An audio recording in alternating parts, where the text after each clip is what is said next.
cameraman haitare aisina ado angang sigi talent uchening bagi damakta aina moigi video se namanaga thagatsabane kanglainawa haina akoigi YouTube channel se semjaraga ado isagi blog oina su marak marak ta hapjarake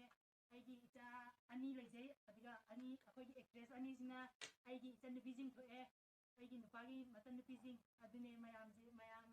miyeng tabiyo like subscribe share to biramuko jadi evening tea time oina tawjarage ada ding ngasi di ratian sawen makon ataba malaman tu siapa taba ngajarage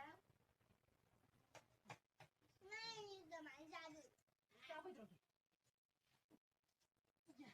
aigi cha tombi chicken chow na chicken chow kaisa sisage sisioni sama sulon ta halle sisage sina paigera sina okay tanda